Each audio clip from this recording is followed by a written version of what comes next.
No último Clique Explica, a gente conversou um pouquinho sobre Angular e o Clique Explica de hoje é para você que acabou de pegar uma vaga no JS e simplesmente não sabe por onde começar.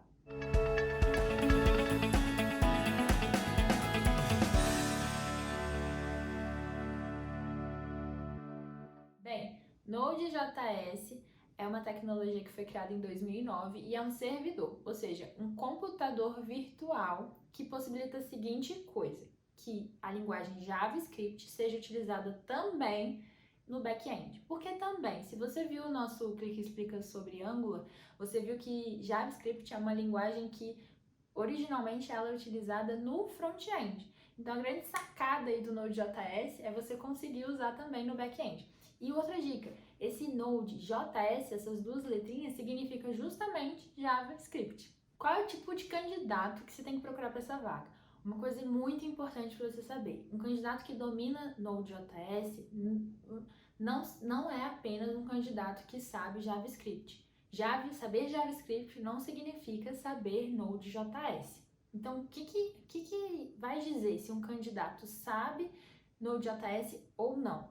É ele saber a linguagem JavaScript e também ter conhecimento, ter vivência em back-end. Então você deve procurar aí desenvolvedores que são back-end e desenvolvedores que são full stack, ou seja, que entende do front e do back-end. Isso porque os problemas de front-end e os problemas de back-end, eles são diferentes. Então, assim, um desenvolvedor, ele vê problemas e cria soluções. Então, essa vivência em back-end, ela é fundamental. E nesse vídeo de hoje, a gente vai te dar 5 dicas para você avaliar, para você poder perceber qual que é a vivência que o seu candidato tem em back-end. A primeira delas é você conseguir identificar se quando você pergunta dos projetos que aquele desenvolvedor já participou, se ele te traz exemplos de back-end ou se ele só te traz exemplos de front-end. Se ele só te trouxer exemplos de front-end, pesquisa se ele não tem exemplos de back-end, porque talvez ele saiba JavaScript, já tenha utilizado muito em front-end, mas não tem essa vivência em back-end. Então, talvez ele não saiba Node.js, entende? Isso é fundamental. O segundo ponto muito importante é você verificar se ele já trabalhou, tem experiência com controle transacional. O que é isso, né? Muitas ações dentro de uma funcionalidade, elas só vão acontecer dependendo do resultado de uma transação.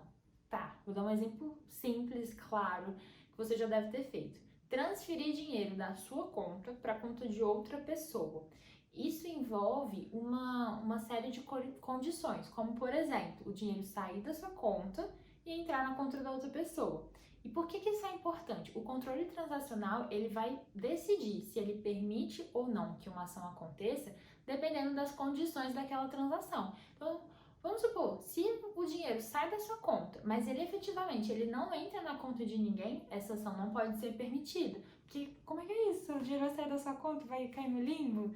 Impossível, né? Então, por isso o controle transacional é tão importante. Ele vai, a partir dessas condições, dessa unidade que deve acontecer de condições em uma transação, decidir se aquela ação pode ou não acontecer dentro do sistema.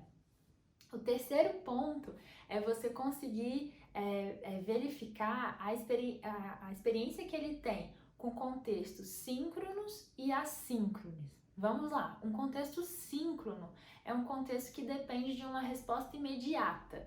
Então, quando você entra no seu e-mail, que você coloca ali seu e-mail, sua senha e você aperta entrar, né? O que acontece? Você depende de uma resposta imediata daquele sistema para você continuar usando seu e-mail, ou então você não usa. Isso é uma ação síncrona. Por outro lado, uma ação assíncrona é quando você está lá escrevendo um e-mail e você aperta enviar. Você não necessita que aquele e-mail seja de fato enviado e você não necessita que o destinatário efetivamente receba aquele e-mail para você conseguir fazer outras coisas no sistema. Aquele processo de envio de e-mail, ele acontece de forma independente. Então ele é assíncrono, porque você pode até inclusive apertar o OK de enviar e o seu e-mail ficou lá na caixa de saída, quem nunca, né? Então, assim, você não depende daquilo, é independente. Isso é um contexto assíncrono. E nas funcionalidades a gente precisa dessas duas, no back-end, na realidade do back-end, a gente vai precisar dessas duas experiências aí para poder desenvolver os sistemas. A quarta A quarta característica, a quarta vivência, que é muito importante que esse desenvolvedor back-end tenha, é trabalhar com leitura de arquivos. O tempo inteiro dentro de um sistema, os arquivos, as informações estão transitando, e elas transitam na forma de arquivos. Então, há tantas as informações que o usuário dá input no sistema, quanto que o sistema fornece para o usuário. Então, essas informações, elas transitam em forma de arquivos, e por isso a gente precisa da leitura de arquivos, para o sistema poder funcionar. E a quinta vivência, e que é importante, é esse desenvolvedor já ter trabalhado com integração de banco de dados. O que é integração de banco de dados? É a funcionalidade conseguir se conectar com o banco de dados. Então, o tempo inteiro, esse banco de dados ele precisa ter informações alteradas, dados apagados. Então, exige que essa integração ela aconteça. E isso é uma coisa muito importante na vivência de back-end. Então, nessa altura do vídeo, você já percebeu que um candidato Node.js precisa dominar a linguagem JavaScript e entender da vivência de back-end. Então, quando você recebe essa vaga que você está, eu não sei se ela é de júnior, pleno ou sênior. Com esses nossos conhecimentos, com essas nossas dicas, você vai conseguir avaliar se a vivência de back-end que ele tem é uma vivência mais básica, intermediária ou avançada. E aí você vai ter que olhar, então esse candidato, ele tá demais para minha vaga, ou ele tá de menos para minha vaga, ou ele tá no ponto da minha vaga, né? Node.js é a coisa mais importante dessa vaga? Esse tipo de análise que a gente quer te ajudar aí a fazer. Então, cola nessas dicas que eu tenho certeza que você vai conseguir um candidato Node.js muito bom para sua vaga.